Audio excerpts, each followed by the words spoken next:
你心不静呀，做不成任何事情。要以静来制动。第三点，我认为，你看，知所先后则近道矣。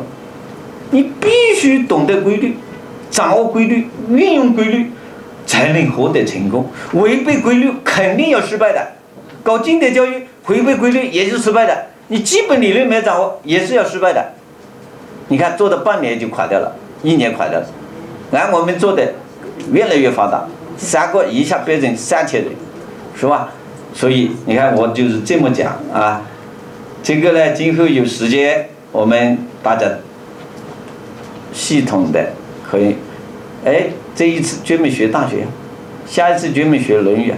你如果听了5部经典，就不要老师讲了，你所有经典你都能够去专业讲解了。所以就是基础，好吧？我呢就是这么的来教学生啊，都要联系实际的。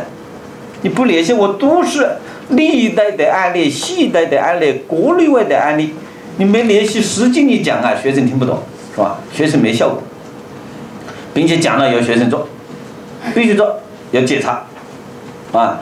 我看我们经典教育啊，只要用心，没有做不好的事。实际经典都是圣贤的人生体悟，你们大家都在做，只是你大家没有很好的总结体悟。所以经典一点不难，很简单，很好学，很好读，读了非常有用。我就今天上午跟大家汇报到这里，谢谢各位。